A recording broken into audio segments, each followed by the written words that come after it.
Good job. I like it.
Hello, everybody. Good morning. Thank you so much for being here today. My name is Stephen Palmer. I am the Director of Public Policy at HAND. I want to thank you all so much for joining HAND today for our policy explainer on the Build America, Buy America Act, affectionately called BABA. I'm not sure if it's BABA or BABA. I think our experts will fill me on that. But I also want to thank Klein Hornig for co-hosting the session with HAND.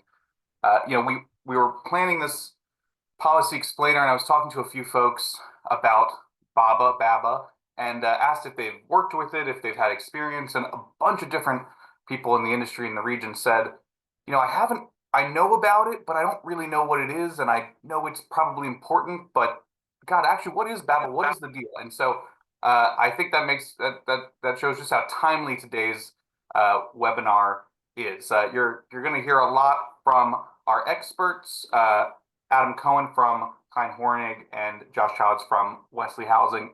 You're going to hear about what BABA is, what it applies to, what you have to know about it to make sure it doesn't kind of inhibit or hamper any of your projects, making sure you're in compliance. And then you'll hear from Josh at Wesley to talk about how that really impacts the day-to-day work under BABA. So before I pass it off to Adam, who will educate us all, I want to remind you to hold your questions to the discussion portion of today's program after our speakers speak, you'll have the opportunity to ask your questions by either coming on screen, I welcome you to do that, or by dropping in the chat. Today's recording, presentation slides, and resources shared will be made available to you upon completion of the survey at the end of today's discussion. So without further ado, I'll pass it over to Adam Cohen of Klein Hornig. Thanks so much, Adam. Thanks, Stephen. I will get my screen shared here so that we can run through the slides. Can everyone see that?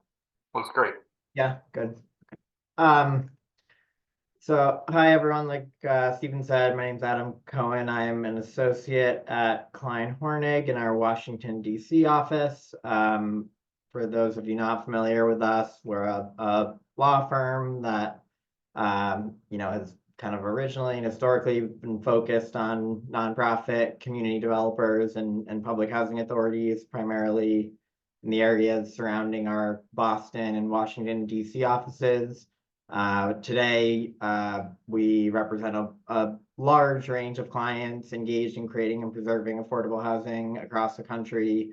That includes for-profit and nonprofit developers, public housing authorities, housing finance agencies, and tax credit syndicators.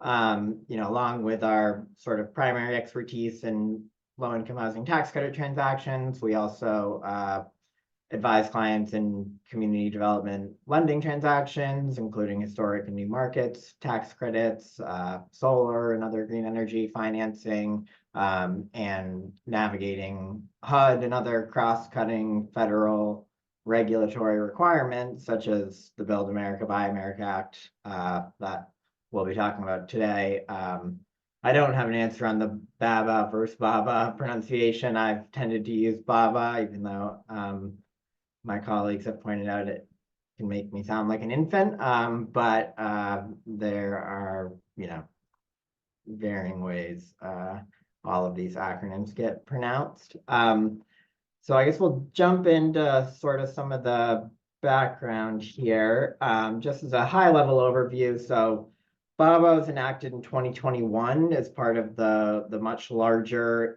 Infrastructure Investment and Jobs Act. So this has been around for a number of years now. It institutes what's called a Buy America preference, often referred to as the BAP. And what it does is it requires each federal agency to ensure that no funds made available under a federal financial assistance program for infrastructure unless all of the covered materials are produced in the United States. Covered materials, what does that mean? There are multiple categories here, the big ones being iron and steel, manufactured products, and construction materials. Each of those categories have a very specific definition, and each category has a different criteria used to assess BABA compliance. And so maybe we can talk a little bit more about that later on. I think it's important to remember it only applies to, tools, equipment, articles, supplies that are consumed in, incorporated into, or affixed to the infrastructure project. So if you have temporary scaffolding and similar materials that'll be removed at or prior to completion of the project, those are not subject to BABA's domestic sourcing requirement. It doesn't include equipment or furnishings like movable chairs, desks, computer equipment, anything else used within the project, but that are not an integral part of the structure or kind of permanently affixed to the project. So each agency, and this is sort of what makes BABA difficult to navigate when you're first kind of approaching it for the first time, each agency is charged with kind of determining applicability, issuing their own implementation guidance, and then passing down requirements to recipients and or grantees. So while I'm going to be focusing mostly on the HUD guidance today, because I think that's what's going to be most relevant to most affordable housing projects, it's really important that you look to the guidance of the federal agency that's actually in charge of administering the federal funds in your project when you're, looking at whether BABA applies and how to comply.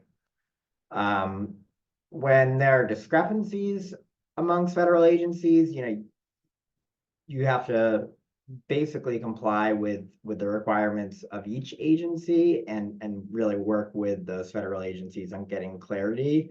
It's there can be multiple triggers of BABA requirements within a project. And so for each of those, you're looking to not only the agency, but oftentimes different offices within an agency may have their own specific guidance. Typically, it's going to be somewhat consistent, but again, I would look to both.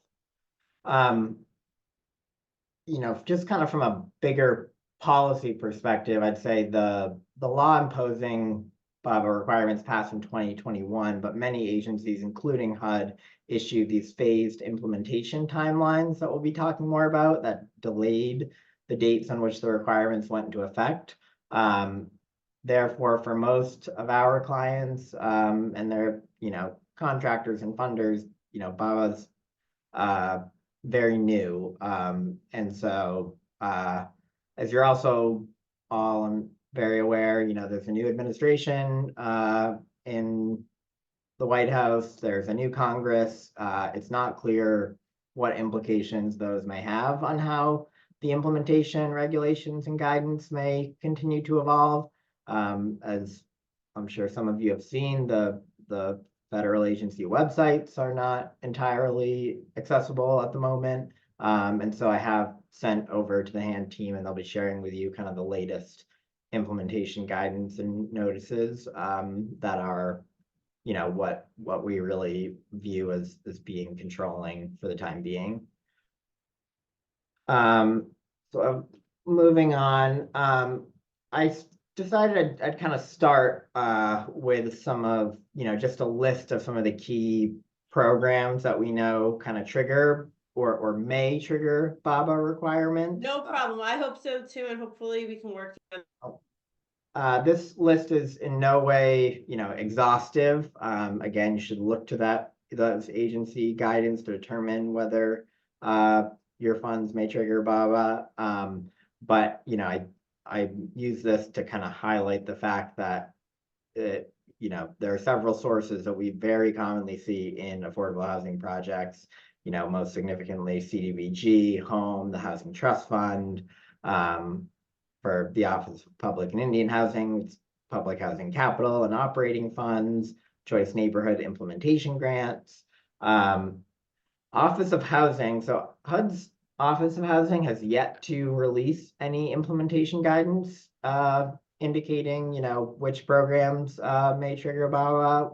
We know based on guidance HUD has issued to date and based on some of the definitions that we'll be talking through that rental assistance alone, PBRA or PBV should not trigger BABA requirements. There's been language in some of the NOFOs, more recent 202 NOFOs and GRP NOFOs that, indicate BABA requirements may apply. But otherwise, we're still waiting to see, if HUD's going to issue implementation guidance. So this, I think, is sort of the key analysis you want to run through. And I've included kind of an abbreviated version here. BABA is a very fact-specific and project-specific inquiry, and just because you have a source of those federal funds mentioned on the last slide does not automatically mean BABA is going to apply to your project. There's a number of questions you need to ask and kind of run through before you're able to sort of make a determination. So the first is federal funding being used in furtherance of an infrastructure project?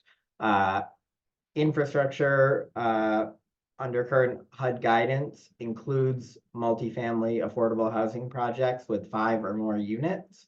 So that, I think, as one example of how different agency guidance can vary and why it's so important to look to the source that's actually funding your project. There's EPA guidance out there related to some of the programs they're now using toward housing that suggests, you know, in the case where you have a privately owned but federally subsidized, you know, mixed use project, and it has, you know, ground floor retail that's open to the public, and then, you know, affordable housing on the top floors, their guidance suggests that privately owned, you know, not open to the public affordable housing portion of the project would not be subject to BABA requirements. HUD's guidance doesn't say that, and if HUD is your source of funding in your deal, then HUD's guidance is what controls. So that's why I sort of just put the basic rule under the current HUD guidance. What is an infrastructure project? It includes the construction, maintenance, alteration, or repair of infrastructure. So that's pretty broadly defined. So new construction projects, rehabs, and even ongoing maintenance can be subject to these requirements. As you'll see, what's not included here are acquisition alone, for example. We also don't see operations, which, you know, I think is sort of why rental subsidy alone, you know, PBRA, PBV, we've seen guidance indicating those should not trigger BABA requirements, because that would be viewed as operating only. The scope of an infrastructure project is pretty broadly defined. The actual BABA statutory and regulatory definition is not especially helpful. It says any activity related to the construction, alteration, maintenance, or repair of an infrastructure project, regardless of whether infrastructure is the primary purpose of the project. Doesn't tell us a whole lot. The actual implementation notices are more helpful. You know, for CPD, it says look to the definition of project in the applicable program regulations. So the home program has one specific definition of the scope of a project. CDBG has its own, and where the source of funding in question may not, it points you to the Part 58 regulations, which are an activity or a group of integrally related activities designed by the recipient to accomplish in whole or in part a specific objective. All guidance has language warning against intentionally splitting an infrastructure project into separate projects to avoid the application of BABA. So again, going back to what I was talking about with acquisition, you know, this question comes up from clients a ton. You know, I'm using federal funds to acquire the project, but I'm not, you know, the federal funds aren't going to fund any portions of my construction or rehab costs. If that acquisition is done in connection with a rehab or new construction, you know, that likely is part of the same project. If you are acquiring a project, maybe you have plans to rehab the project 5 years down the line, you know, that looks a lot less like, you know, the scope of an infrastructure project. And so the funds used for acquisition in that case likely would not trigger BABA requirements. So after the next question, do the federal funds constitute federal financial assistance? FFA is a defined term within the BABA statute. It means assistance that non-federal entities receive in the forms of grants, cooperative agreements, direct appropriations, or other financial assistance, but excluding loans and loan guarantees. What are non-federal entities? They're states, local governments, Indian tribes, institutions of higher education, or nonprofit organizations. So here, I think the really key thing to think about is you're looking at how the funds are distributed between the federal agency and the project. If the funds go directly to a federal agency, to a for-profit tax credit owner of a project, likely BABA is not going to apply because there was no money passed from a federal agency to a non-federal entity. Contrast that, you know, with the case so for example, an FHA loan would not fall within this definition for two reasons. One, HUD is loaning the money or insuring the money, either directly to a project or through a servicer, which is a private entity. That's not going to trigger BABA. Versus the case of a home loan from a state, city, PJ, where you have a grant from HUD to a non-federal entity, and then either a grant or a loan of those funds to the project, that is going to trigger BABA because you have that non-federal entity receiving the funds in the form of a grant. Was the federal financial assistance obligated after the applicable phased implementation date? We're going to look at a slide shortly that's going to show the applicable phased implementation dates for various sources of funding. I think the key takeaway here is the date funds are deemed obligated varies by funding source, but it's typically the date that HUD enters into a grant agreement with the non-federal entity recipient. So if my project receives an award from the city of Home Dollars that's dated, today, March 26, 2025, that date is going to be irrelevant. What really matters is on what date did the non-federal entity, the city in this case, enter into the grant agreement with HUD for those funds. So if they're FY 2018 funds, most likely it's going to be before the phased implementation date, which we'll talk about shortly. And then finally, if BABA otherwise applies, is my project exempt in whole or in part by a waiver? There are two kind of types of waivers, and we'll cover that shortly. So going to the phased implementation dates that we just talked about, the dates again shown here, the dates in which BABA requirements take effect if the federal funds are obligated on or after these dates.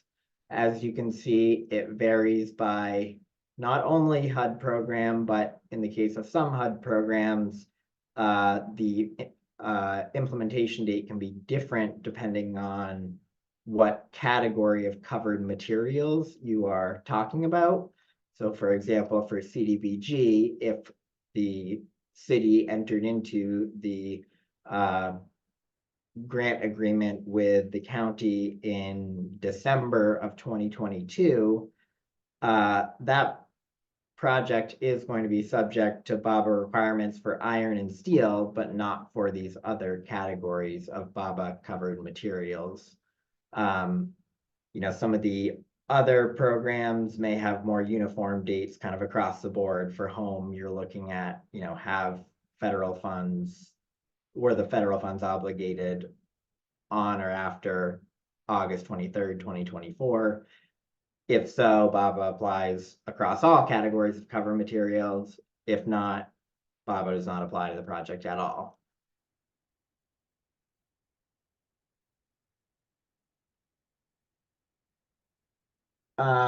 Going into the next issue on waivers, there are, like I said, two types of waivers. One is general applicability waivers. These apply to all or a portion of a project without prior approval from HUD when the project meets the conditions established by the waiver. You don't need to seek any type of prior HUD approval.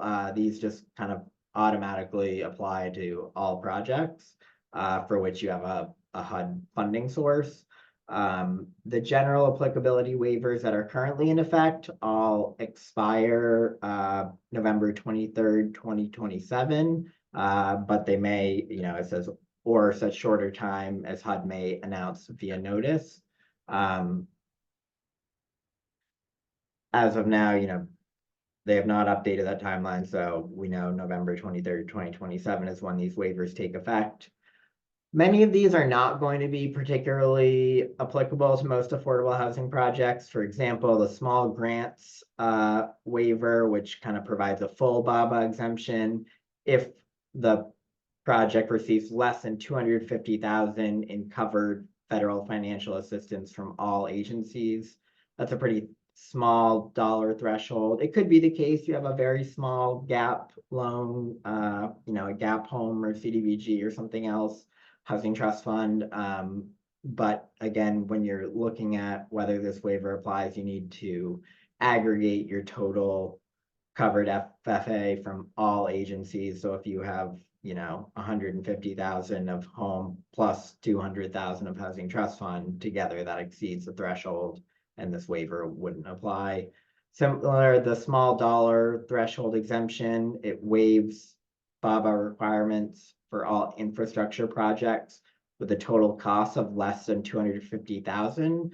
That's a very small number for the types of deals most of you are doing in terms of new construction or substantial rehabs. With that said, if there are small, maintenance projects that would otherwise fall under this category and you're below that $250,000 threshold, then this waiver would apply. There's an exigent circumstances waiver, which is, when there's an urgent need to immediately complete a project because of a threat to life, safety, or property or residents of the community. This is, they give kind of examples of when this would apply, and it's something like a boiler breaking in the middle of the winter. It's pretty limited. The one I wanted to talk most about, and I think is going to be of most interest and will definitely apply to all projects subject to any type of BABA requirements under a HUD funding source, is this de minimis waiver. And this waives BABA requirements for a de minimis portion of the infrastructure project. And that means a cumulative total of no more than 5% of the total costs of the covered materials used in and incorporated into the project. So right away, you have 5% up to a maximum of 1 million. So whichever is the lesser of those two numbers of your total cost, not your total project cost, but your total cost of covered materials. You can exempt from BABA. And so most often what we are seeing our developer clients do is use this toward, things that need to be kind of procured early in the process and for which maybe they don't have time to put together a project specific waiver request, switch gear, things like that.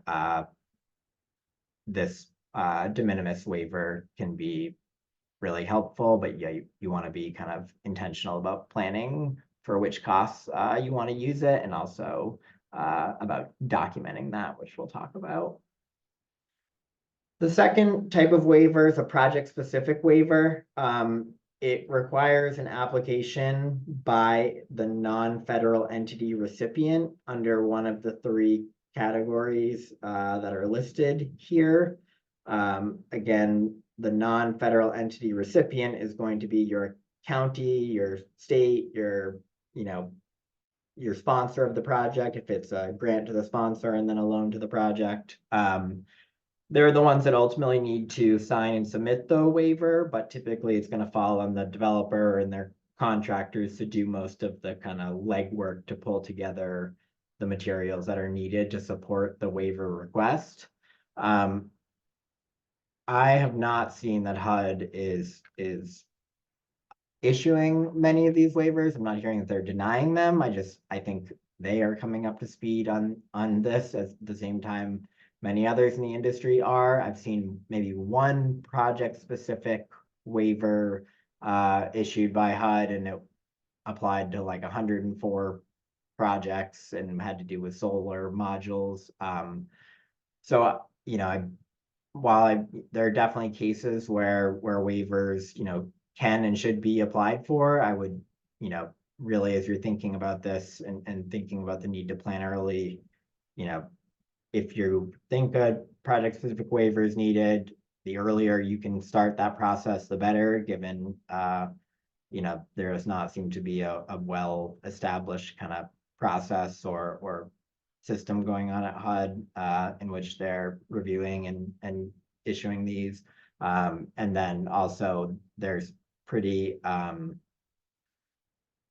fairly robust requirements for what types of documentation you need to support the waiver. And I think the one that honestly is going to be the most applicable to projects, there's a public interest waiver, which is a very general category, requiring the use of American-made product would be inconsistent with the public interest. We can all make the case that reducing the cost of building affordable housing is in the public interest. But with that said, I think it's really the non-availability category that's going to be most most sought after, just given there are products that we know are not produced in the United States, or they're not produced in the United States kind of in sufficient quantity or of sufficient quality for projects. And those are the ones that you want to work with your contractors, your construction managers, the people who are doing your sort of sourcing, your architects, to think about, whether there are alternatives that do meet BABA requirements, and if not, whether a waiver is going to be needed. Waivers are subject to agency and OMB review. They require a public notice and comment period. They do not apply retroactively. So you need to have the waiver in hand before you go ahead and procure or install those materials into your project. Again, I think another just reason why it's important to be thinking about BABA upfront and early when you're thinking about the sources of funding you're using in your project, and also the whether a waiver is going to be needed. There's some kind of general requirements and guidance. A project-specific waiver should be time limited, targeted, and conditional to the greatest extent feasible. So I think to the extent a waiver is really needed, the more you can do to really limit the scope of it to specific products and specific quantities of that product, the better chance you have of getting that waiver issued in a timely fashion. I did a quick slide on BABA compliance, and I think this could honestly be a whole separate discussion, but just some general kind of best practices and steps I would recommend developers and others start thinking about. The first would be sort of establishing record-keeping procedures in compliance with the applicable agency, office, recipient guidelines. So I pointed you to sort of where the record-keeping and compliance requirements are in each of the implementation notices. Read those and start to develop systems for how you're going to start to track this. I think at this point, it's important to not only be sort of documenting BABA compliance where it does apply, but also documenting why you came to a determination that BABA doesn't apply, or why a waiver applies. Just because as with any new kind of regulatory requirement, there's going to be confusion, mixed sources of guidance. And so I think making a good faith effort to keep strong records is always going to work in your favor in the case of an audit. Review the relevant agency or office guidance for each source of FFA subject to BABA, as we talked about. As you're thinking about your capital stack and your deals and working with your funders, this is an area where you can, if you think it's going to be especially problematic, there's a possibility your county, which was going to issue 2025 home funds, may have 2020 housing trust funds sitting there still that could be used in their place. But looking through the guidance and determining whether it applies, to the extent it does apply, incorporating BABA compliance language into agreements with your applicable contractors. There's suggested language, kind of sample language in the agency, the HUD office implementation notices. There's also sample BABA certifications that you can have your suppliers sign. Again, none of those are kind of strictly required, but I'd say work closely with your counsel on this. Step 4, categorize each covered material, and this is assuming BABA does apply, each covered material into one of the 3 major categories we talked about: iron and steel, construction materials, and manufactured products, based on the definitions of those. One of the key things to remember is that each article, material, supply should fit into one and only one of those buckets of cover materials, and that will be assessed kind of under only one of the Made in America requirements. So a big part of what this exercise is saying, okay, here's my list of articles, supplies, anything that's going to be used and incorporated into the project. Which of these buckets does it fit into? And then what are the requirements under that for what it means to be made in America under the BABA rules and requirements? And I think Josh can maybe speak a little further to that.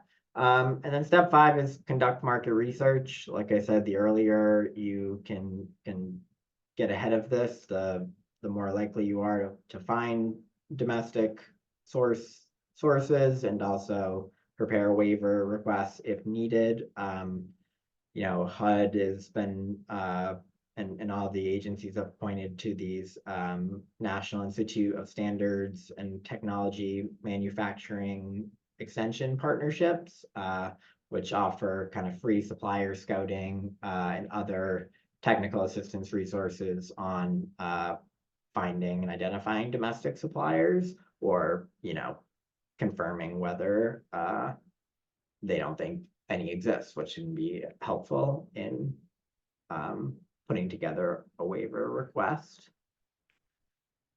So just sort of, again, key takeaways before I turn it over to Josh and we sort of walk through some examples and then take any questions. Look to the guidance from each agency or office. Look to the NOFOs, the funding commitments, the financing documents for each source of federal funding to determine whether BABA may apply.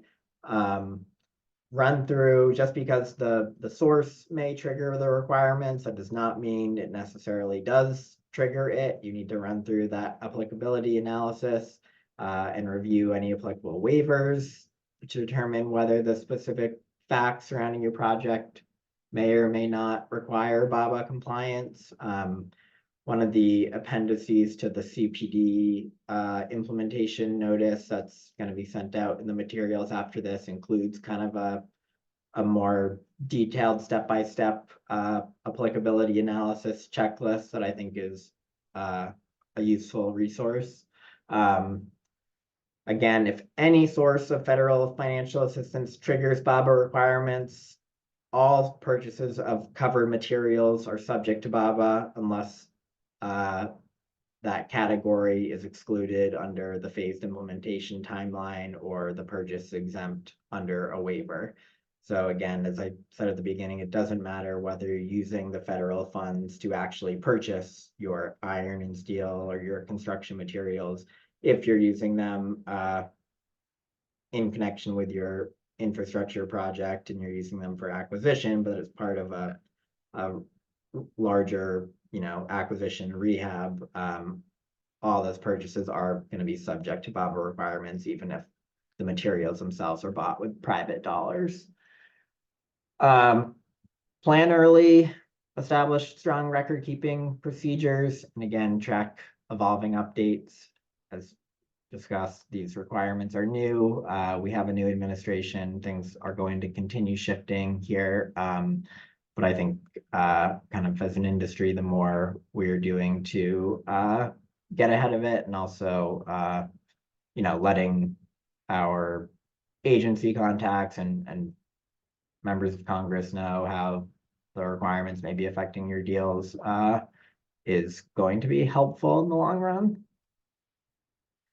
So there's my contact info, and I'm happy to take questions after Josh, but feel free to reach out as well if anything comes up. Josh, you wanna? Yeah, thanks. We'll do questions at the end, I think, so we can just do them together, and I think Steven is leading us through them anyway. So I'll just kick off my client case study. Wesley worked with Adam. I'll start from the top. I'm Josh Childs. I'm a project manager with Wesley Housing. We put together a small kind of indicative case study of sort of the front end of this just like unbelievably complicated process on just assessing whether your sources trigger this compliance regime or not. So we'll walk through that in just a second. Wesley, you can go back to the last one. I'll just give a quick developer overview. We're based in Alexandria, and we've been providing affordable housing for just over 50 years now. The four key components of what we do, real estate development, which is the team that I'm part of. We also have a core certified resident services team to serve our residents. We do property management in-house, and we also have asset management. You can go ahead. All right, so I was asked to talk about kind of developer perspective on BABA compliance, and the case study example that I'll walk you through, like I said, is about the analysis and sort of what we went through on the front end to kind of get to a likely yes, likely no conclusion on whether we were going to be triggering BABA. I will say for the developers and sort of all of our affiliated parties, the things that always jump out are, costs. So as we were going through our analysis, we're working closely with our general contractor and with our architect and MEP and Adam as well. Just on the hard costs alone, if you are triggering or fear that you may be triggering BABA, we have heard that it's somewhere in a 2 to 3% cost premium range. So, it's not as devastating to the bottom line, I think, as Davis-Bacon, but with how I think new, dynamic, and changing a lot of the requirements are, it might not cost the most of any thing that you're stuck complying with, but it certainly has a lot of open questions, I think, and uncertainty baked into where it is in this new regulations life cycle.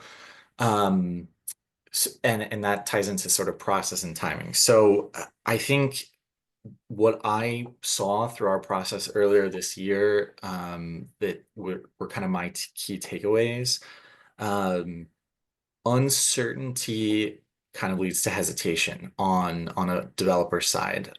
While you're dealing with something new and unfamiliar to most of us, hesitation leads to delay, and delay leads to more gap, or your deal may be falling apart, worst case scenario.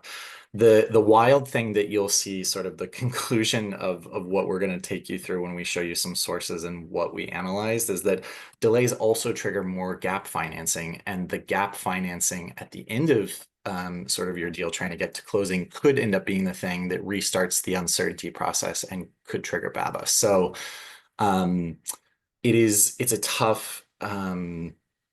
tough situation to sort of deal through and navigate.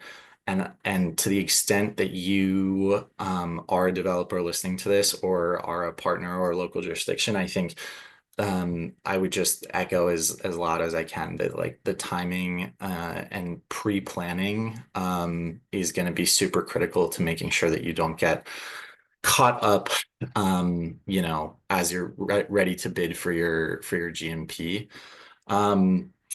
And I spoke to it a bit, but the complexity of this from the developer perspective is tough. you really need to rely on your experts. I think one, like your legal and maybe your local or state partners, to kind of get you through the process of trying to confirm whether you comfortably feel you do not trigger these requirements or some certainty that you do trigger them.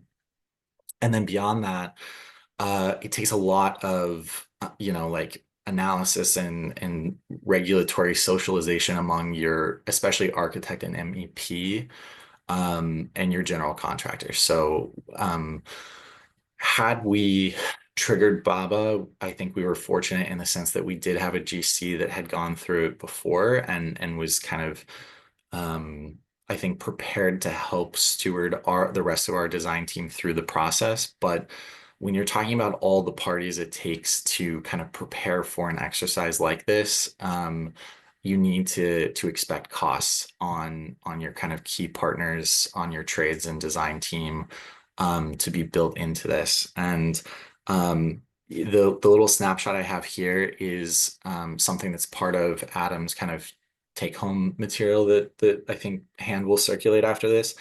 It's a little chart of just like, so, okay, you go through the process of figuring out, like, do you trigger this rule or do you not?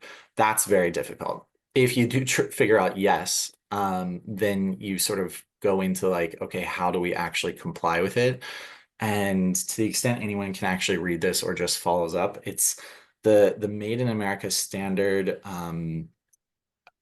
It's, I'm not sure how many typical GCs or architects in their spec book or MEPs would kind of go through their inventory list with such a fine-tooth comb, but it takes a tremendous amount of coordination, effort, and I think continued guidance from like legal experts through the whole process to make sure that if you are trying your best to comply with the standards, that you are hitting the right thing. And so I can say, so the deal we're about to walk through, we could talk through how we determined to, as well as we could get comfortable with, that we did not trigger BABA, but I have a development colleague on my Wesley team that is dealing with some of these kind of back end, like we definitely have a source that definitely triggers the compliance. Even that sort of just opens up kind of a new world of complexity. And so I think the developer experiences, there is a lot of uncertainty. The costs are tough, but can be surmounted. But I think it's the process and the analysis that it really takes. So I could not co-sign strongly enough to start as early as you possibly can, especially expecting maybe what Adam kind of said, that there may still be vintage 2020 or 2021 funds in some of your local partners that might not trigger these, but the next couple years, unless the regulation changes, the vintage of funds that our local partners are going to have to help us with our deals, I would expect from the beginning of the deal that you should be baking in BABA analysis and keep filling Adam's inbox. So we can go to the next slide. Josh, one thing I will just Yeah, say, please. I think I forgot to mention earlier is, when you're, a lot of this, like, as with any rollout of a new regulatory requirement, there's going to be some degree of uncertainty, and I think it can be daunting at first, but when you're making these determinations of, okay, does something fit into one bucket or another, it's the time that the product or material is brought on site that determines which kind of definition it's going to fit within. So for example, if you have something, a product that if you look at the definition of iron and steel, it's items that consist completely or predominantly of iron or steel, or a combination of both. Predominantly means the cost of the iron and steel content exceeds 50% of the total cost of the item's components.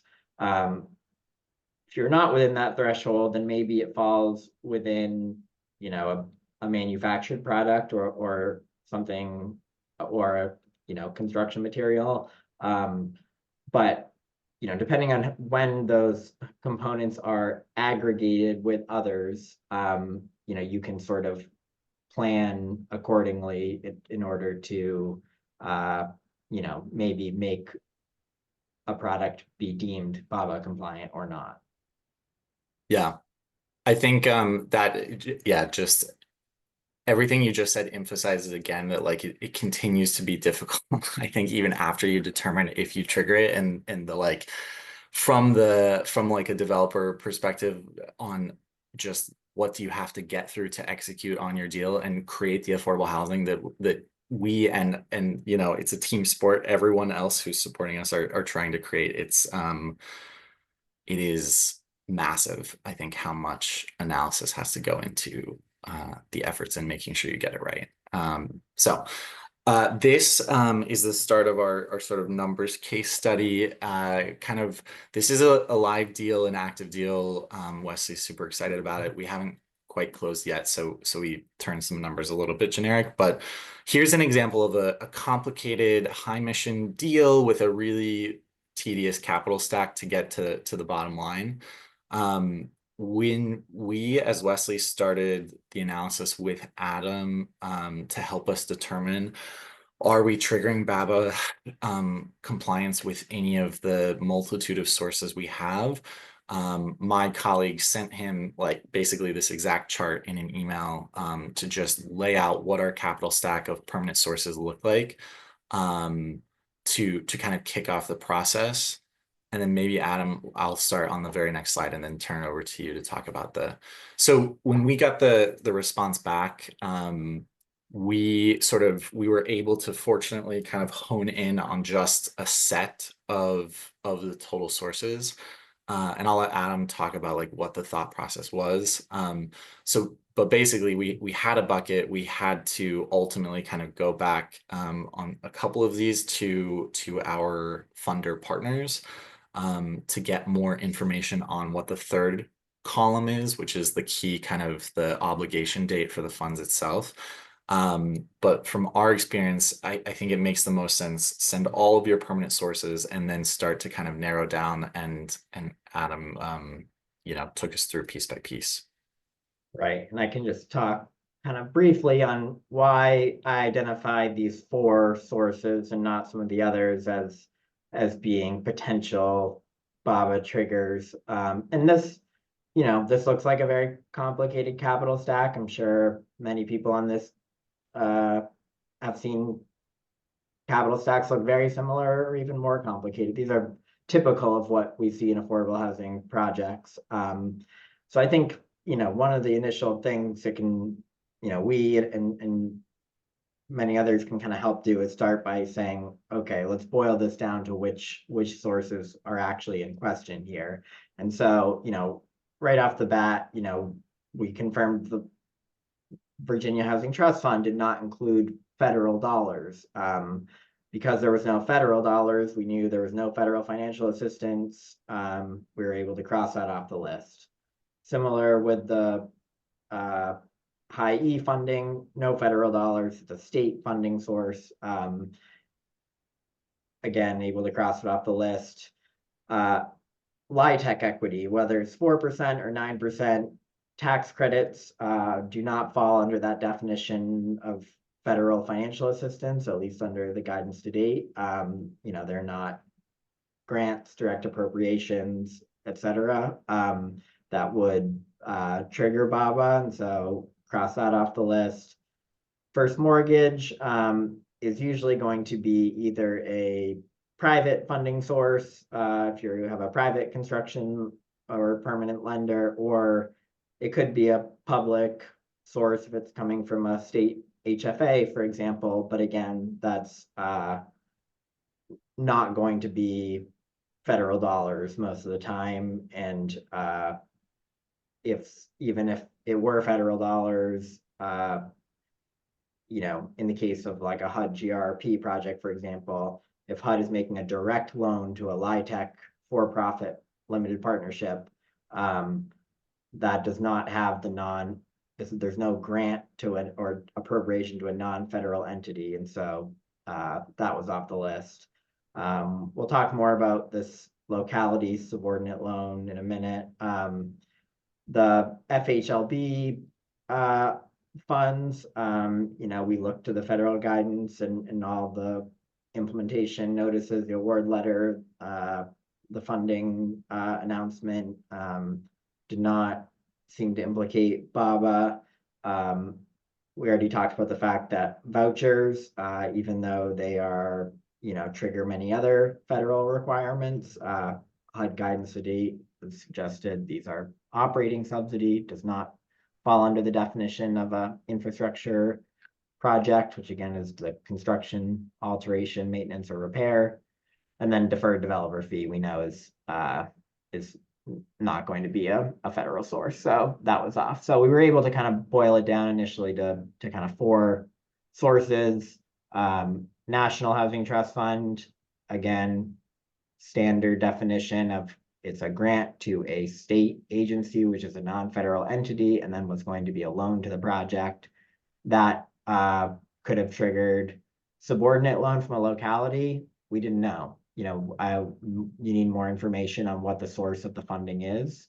Home money, similar analysis to the National Housing Trust Fund, and then community project funding.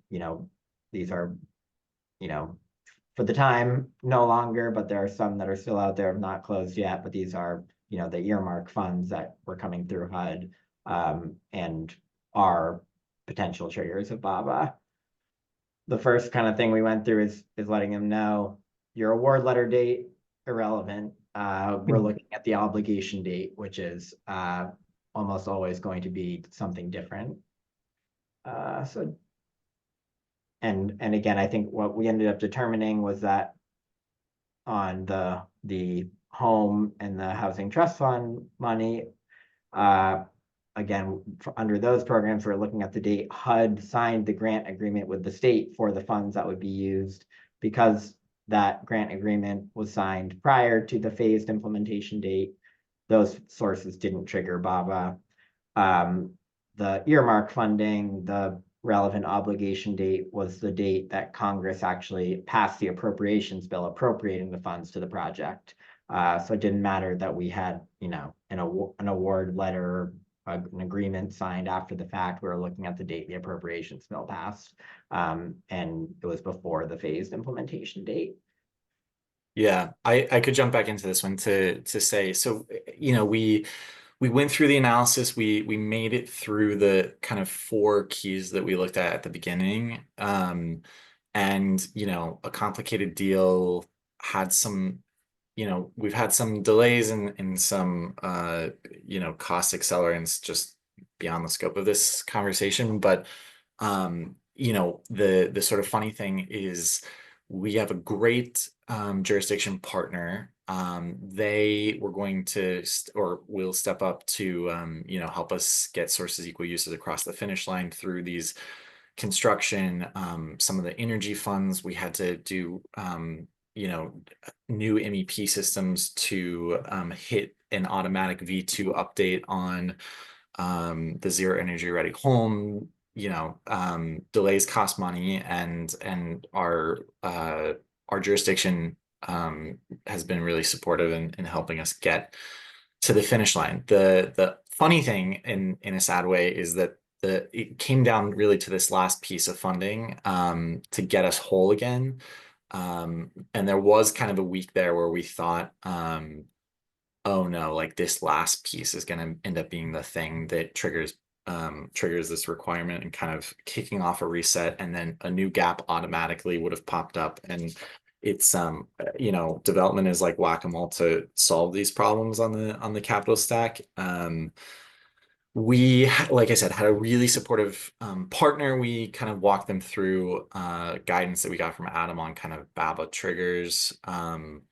And we were able to sort of, the resolution to this is that we got a note from our partners telling us that they were able to use funds that existed in kind of pre-BABA era to sort of fill this final gap. So all in all, I mean, the process and kind of the delay to kicking off our GMP pricing, which, is a key kind of, you need some months for this before you actually go to closing.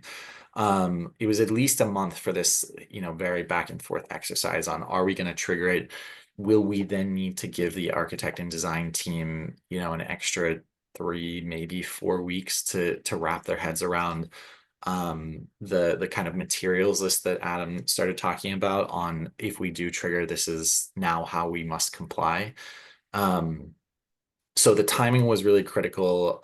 Our jurisdiction was able to sort of help us out in a sense with the funds they had on the back end, but from a project manager perspective on development, looking kind of behind the scenes with our jurisdiction partners on where do their funds actually come from, it was a very new experience for me.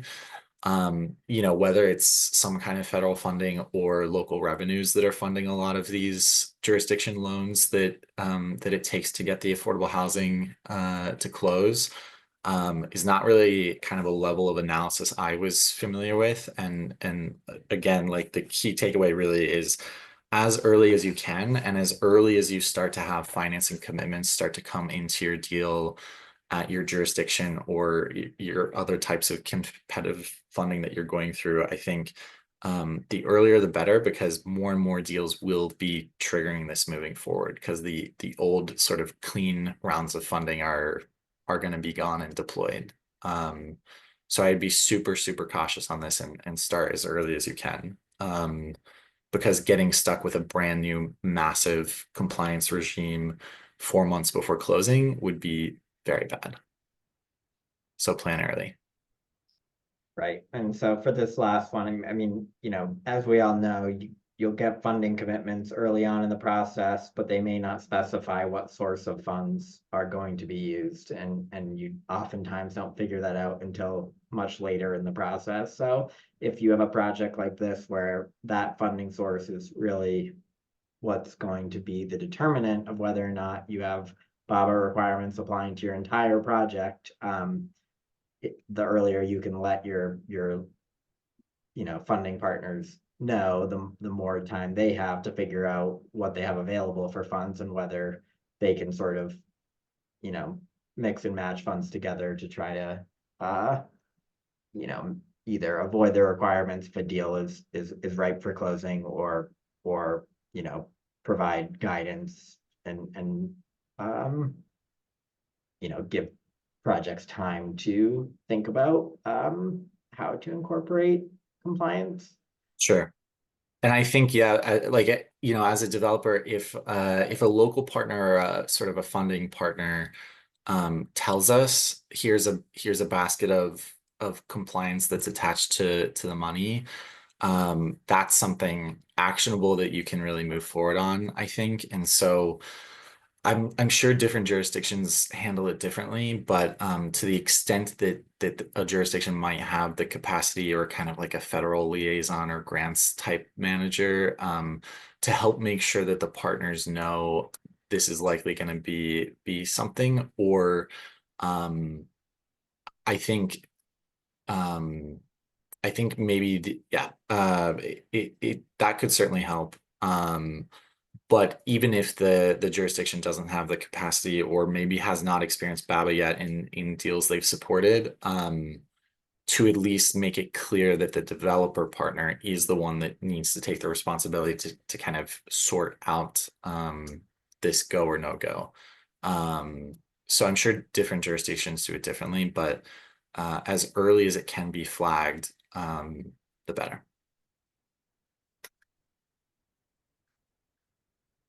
And there's my contact info. I think it'll be in the slide deck that gets taken around, but happy to chat more as well. Awesome. Thank you both so much, Adam and Josh, for this amazing presentation. I personally have learned a lot. I'm also a little bit stressed out generally, which I think is kind of the point, and probably means I'm talking to a good lawyer.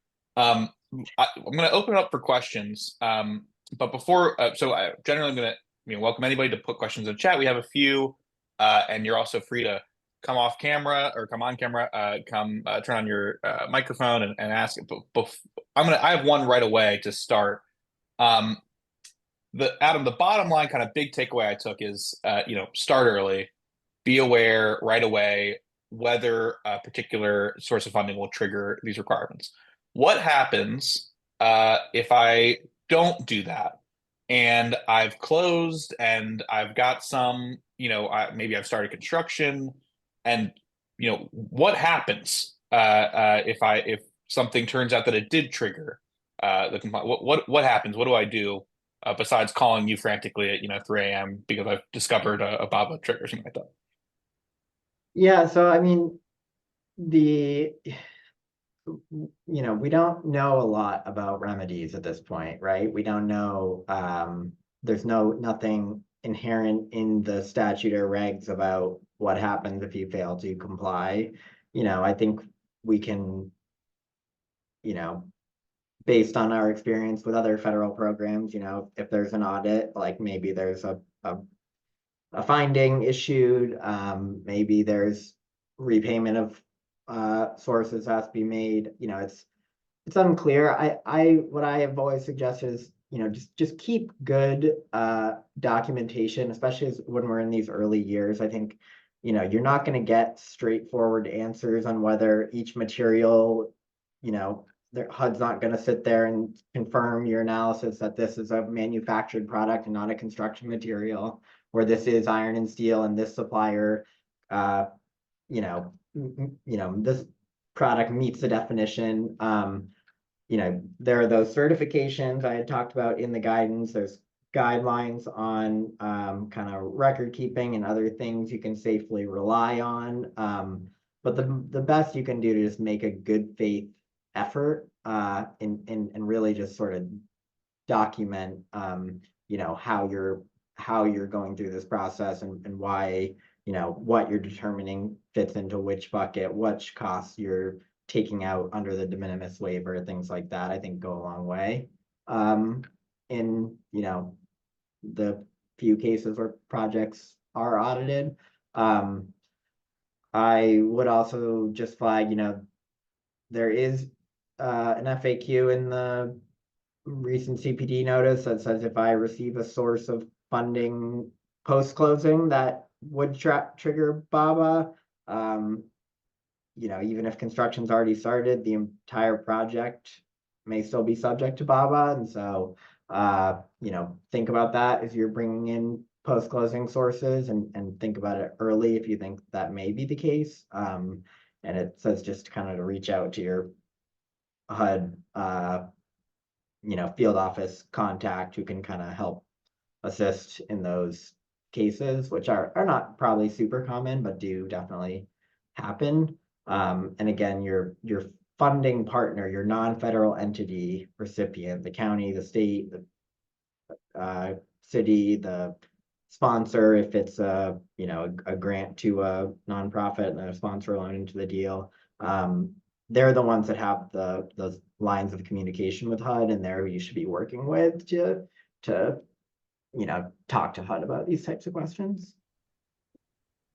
That makes a lot of sense, and again underlines that kind of key part of prepare, start early, really kind of make that good faith effort. And before I get to the couple kind of technical questions in the chat, Josh, I want to ask you, you're kind of in the situation that a lot of folks seem to be in, where BABA's starting to kind of rear its head, and I'm curious if you talked about the importance of starting early. I'm curious, kind of, is your process changing at all for the next project? This one was a really good one of kind of getting through how you kind of got through down to the last little one that you were afraid, I hope this one doesn't kind of set us back, and you got through it. Is there any, besides kind of that start early thing, is there any kind of process change? You already have a bunch of things to comply with. Is there anything new to the timeline or to the kind of checklist that you've added for the next deal now that you're a BABA expert? Yeah, I think that's a great question, and the answer should be yes, because I was just also wondering here, like what, if any, resources or trainings are sort of, it's still so fresh, and I'm already thinking of like ways, like, could I better equip my design team for something that might come up, 2 years after we start our zoning process? Like we have a prospective capital stack when we start the deal, and then it changes a lot when you actually get, through the 4 or 5 years to get to closing. And I think the scary thing is what Adam said about sources that may become post closing. Like you can do everything right, and then something goes wrong in construction, and you need a new source, and oh, you just triggered this retroactive policy. I definitely think, I mean, it's on my radar now. I'm curious sort of in the development community to meet more folks. We know from our GC they've done at least one real BABA deal that they've closed on and started constructing. So I would for sure be curious, within our own shop, as we do have an active one going right now, and as more and more sort of my peers on the development aisle learn how to comply with this. I think those kind of best practice sharing in forums like this are always useful. But yeah, I think, the state resources in Virginia that, we're all used to applying for, and we all hope end up in our capital stacks. The National Housing Trust Fund one is definitely something that I think it would probably be best practice to start to talk to the state agency about, and follow along in the funding notices that come out to see if that's part of like the new vintage funds. We were able to cross that one off our list this time, but I've got a couple other deals that I'm hoping to apply for those types of funds here in the future. And I think if and when something triggers it, being able to be sort of more confident that my architect, design, MEP, and construction team all have ways to kind of get themselves up to speed. But I think the useful thing is with something kind of so complex and large like this now, it does take a lot of years to get from concept to zoning approval to actually financing. And if you prepare early, I think you're in a lot better position than some deals of the vintage kind of right now, where we're close to the finish line but haven't quite made it, and this could be more disruptive.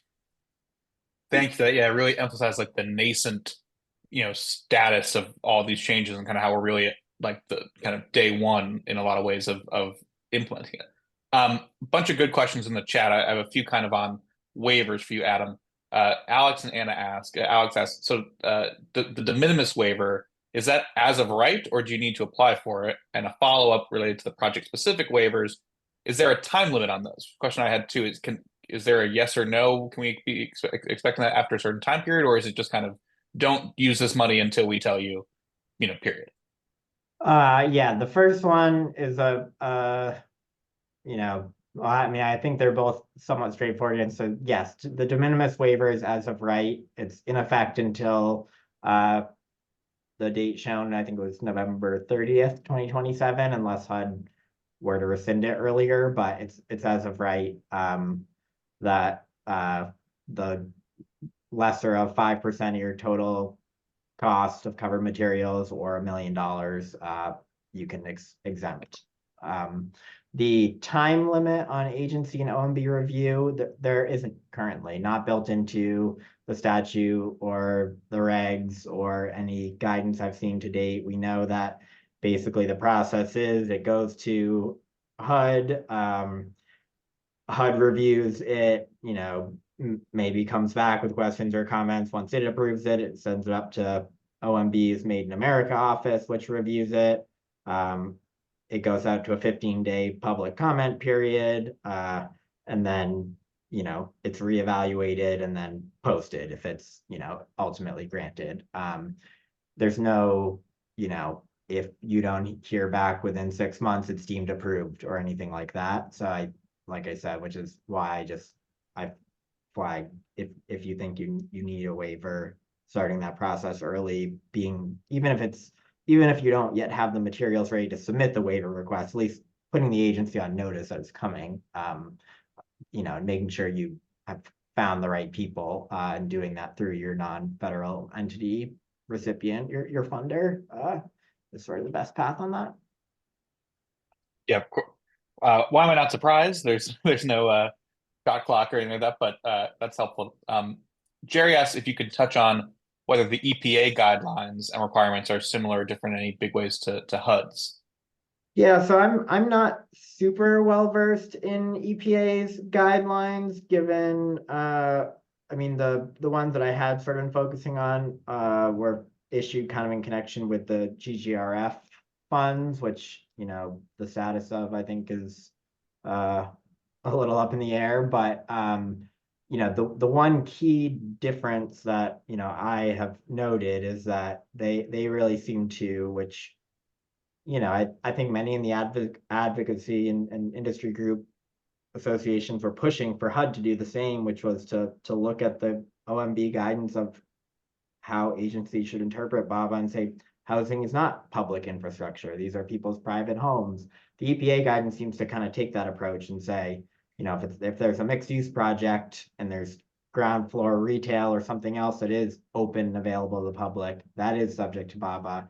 The private residential portion is not. HUD's guidance does not say that. So I think that's where their biggest discrepancy that I've noted to date is when it comes to housing projects. You know, I saw there was another question in there which I think touches on this, but the EPA guidance has reference to a time, place, and maybe proximity test when kind of defining the scope of an infrastructure project, which again, it's not going to be controlling if a HUD source is triggering it, but when thinking about what's the scope of my project and if I'm using federal funds, you know, what point does a project end? I think that time, place, and proximity test is a useful framework to kind of think about it. Thank you for that, and for hitting multiple questions in the chat before I even asked. Appreciate it. A few more in the chat, but I see a few folks have come off. Mike, Oscar, do you have a question? Please, welcome. Thank you for being here, and go ahead. Hey guys, thank you for doing this. Adam, how much leeway do the agency have to change the time for all of this? And should we focus our energy on advocating for that change? This is certainly, like Josh, you mentioned, this is certainly a headache. And it takes so much, you have to go so deep in order to meet it. Okay, I'm building this product, so much of the steel, oh wait, my steel just went up because of a tariff. It's so fluid that I appreciate what you were key, you were on the point on everything. The fact that it takes everybody, it takes a village. But you know, if you're making those early decisions about your capital stack and you come to us and you're like, okay, can you price BABA as an alternate? We're gonna give you, well, I don't know, just wild ranges because to get to the nuances of making it all work is you know it's a lot of work. It's a lot of work for everybody you mentioned, for us, the general contractors, subcontractors, suppliers. There's so many parties involved. So even when you think you have it, you might go downstream and find, oh, they thought it was, but they didn't understand what it was. So I guess question one is how much freedom do the agency have to change of this, and then should we just advocate for that? Just this is gonna just cost more money, and there isn't any more money out there. So Yeah, so, you know, I'm an attorney. I don't, you know, like I think, you know, we know the underlying policy goals of BABA are to encourage domestic production, to support local jobs. You know, domestic production that doesn't involve overseas transport can be more environmentally friendly. You know, I think there's many you know, there's good intent behind the regs like there are for many regimes. You know, is this the most efficient way to accomplish those goals? You know, I would say that many of our clients would say no, and I certainly, you know, recognize and appreciate the complexity you're speaking to, and I think, you know, talking to HAND and your other industry groups and associations that you're part of about, you know, being able to provide examples of why this is so costly or timely or burdensome. And, you know, I think there's a case to be made both in a world with tariffs where local, you know, products might be becoming more competitive, just from a market dynamic anyway. And then combined with the fact that, you know, the administration seems kind of intent on a deregulatory agenda, you know, those are things that I think are working in favor of maybe a different interpretation. But I think with affordable housing projects, you know, you could looking at that OMB guidance and seeing how HUD has come down differently than EPA and even sort of DOT to some extent. You know, the agency does have some leeway in sort of interpreting this, and so I think, you know, it's up to each of you to what extent you want to make it part of your kind of advocacy agendas. It seems to me very much part of the, you know, as they say, the everything bagel of housing regulation, where there's a bunch of different well-intentioned regulations that all kind of pile up on top of housing developers and end up kind of, you know, really making things hard. And Josh gave a great example of kind of having to, you know, track down, make sure you're in compliance here, and then that causing some new kind of even small supplemental source to come in that might trigger it again, and kind of just this never-ending cycle. And Oscar, you described that as well. Yeah, just yeah, sorry, please. one last one. Oscar, did you say, are you a general contractor? Okay.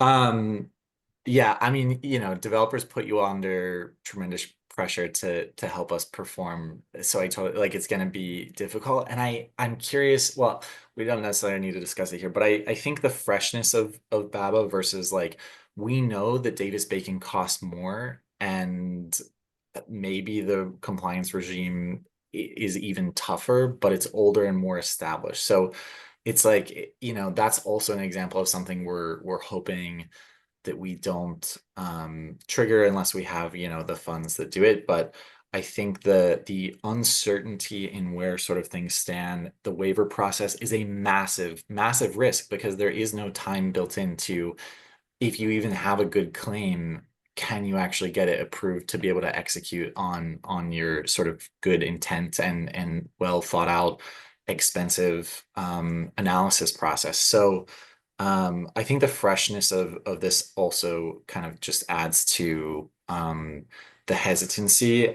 and the time delay and the cost, and yeah, it's a tough one. Well said all around, and I completely agree with the consensus. Nadia asks a technical question for you, Adam. In one of the earlier slides, public housing was referenced. Is the blanket applicability for all PHA properties being renovated with tax credits excluding RAD, or is this? I defer to you. Yep, yeah. So this is a great question, and I think again underscores, don't just look at the notices and say, okay, this is a source in my deal, therefore BABA applies. You need to run through that kind of analysis that we talked about.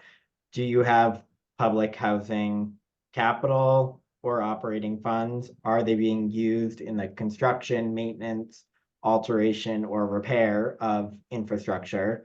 So if you have, you know, an existing public housing property that's bringing in tax credits and converting to RAD, if you don't, neither RAD or tax credits in and of themselves trigger BABA. So, you know, that should not be an issue.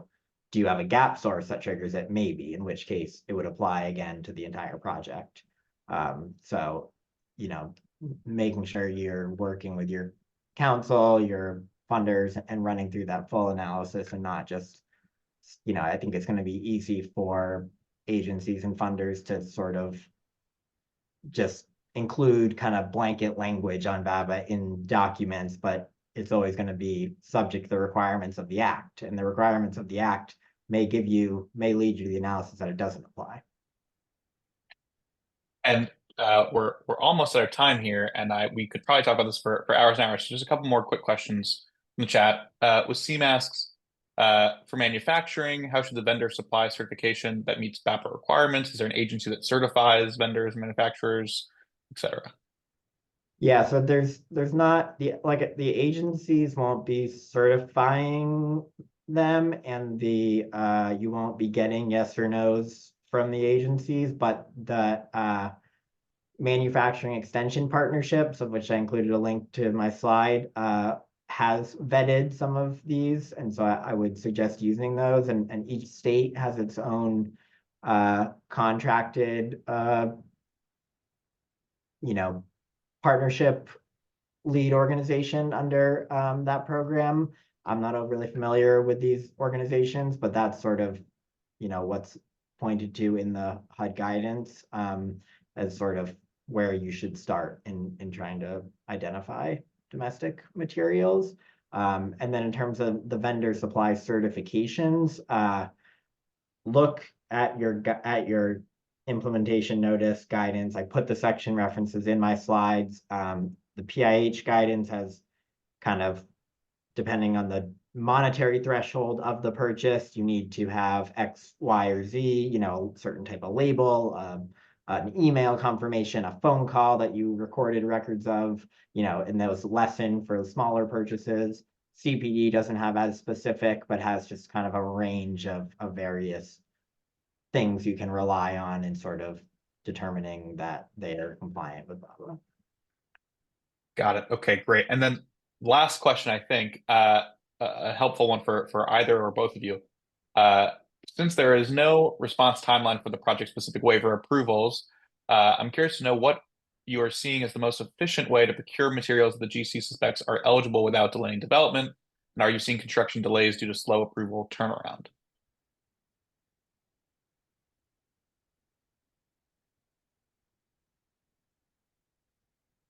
So we've had, only a handful of projects really kind of go through the full BABA process. Some of them have submitted waivers, have not yet heard back from agencies, did not want to hold up their closing, so they push back to the greatest extent feasible in their, kind of construction timeline and sequencing when that product would have to be procured and installed in order to give them more time to get the waiver in hand. But, for things that need to be done earlier, I'd say to the extent possible, utilizing that de minimis waiver exemption that we talked about, to the extent it's not such a large purchase that, it would go above that dollar threshold. Those are sort of my initial recommendations and thoughts, but I think, again, keeping documentation about what you're doing and your best faith efforts to comply without, we want to keep these important work moving forward. And so, there's an inherent degree of risk that we all assume in, this work. So. Yeah, Niana's my teammate, and this was my insider example of like, once you even determine yes, BABA, it still is really difficult to kind of sometimes navigate the best way forward given the waiver uncertainties you were speaking to, Adam. Like I said, I'm stressed on behalf of our developer friends and lawyers, but I really appreciate you both, Adam and Josh, for walking us through this. I feel much more educated on BABA. I still don't know whether it's BABA or BABA, but I otherwise feel like I can tell you a lot about it. Thank you both so much, and I'll turn it to Tiana from HAND to close us out. Good morning, everyone. My name is Tiana Overton, and I'm the Membership and Operations Director here at HAND. I would like to thank Klein & Hornick for sponsoring today's program, our speakers Josh and Adam for the insights that they offered, as well as you all for joining us and participating in today's program. Now that the program is ending, I would like to turn your attention to my screen. You will see a QR code that links to a brief survey, or you can use the link in the chat to access that same survey. After completing the survey, you will gain access to today's recording, the presentation slides, and the additional BABA resources that were shared today. Before we part ways, I would like to share that HAND's April programs are open for registration. I encourage you all to visit our website to learn more about those programs, or to just register. Looking further ahead, HAND is excited to host you all at our 34th annual meeting and Housing Expo, taking place on June 5th at the Omni Hotel in DC. Registration is currently open, and we're also currently accepting applications for our Housing Achievement Awards, Generation HAND Scholarship, as well as the Children Essay. The deadline for those awards are April 4th, so I encourage you all to get your applications in ahead of the deadline. And as you may know, we'll be awarding those award recipients at the awards luncheons for that at the same event. The Housing Expo component of the event offers a great opportunity to connect with your peers and highlight the great work that you and your organizations are doing throughout the capital region of DC, Maryland, and Virginia. We'll also present the annual update of the Housing Indicator Tool and host a dynamic conversation with elected officials, industry experts on the implications of those findings in the communities we all serve. You don't want to miss out on this special occasion, a chance to celebrate achievements, network, learn, and grow together as we strive to make positive impact through affordable housing. Once again, thank you for joining us in today's webinar. We hope you found it informative. Have a wonderful day, and we look forward to seeing you at our upcoming events. Thanks so much. Thanks, everyone. Good luck. Thanks all.